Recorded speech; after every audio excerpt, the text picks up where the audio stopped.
Korang tengok ni kereta potong apa lawan arus. Yang seorang lagi ni siap bagi I-beam ni. Kau dah lawan arus, potong double line.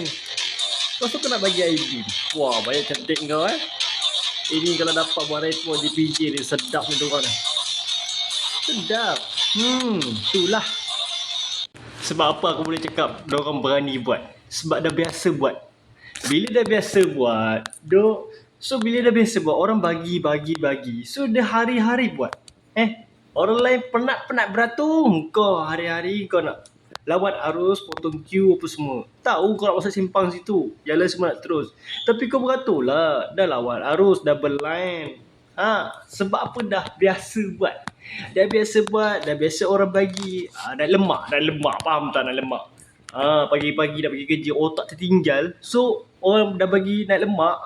Tu ya potong lawan arus, siap bagi I-beam kan. Bagi I-beam tu wah macam senang kali nak bagi I-beam. Bagi saya lalu lah.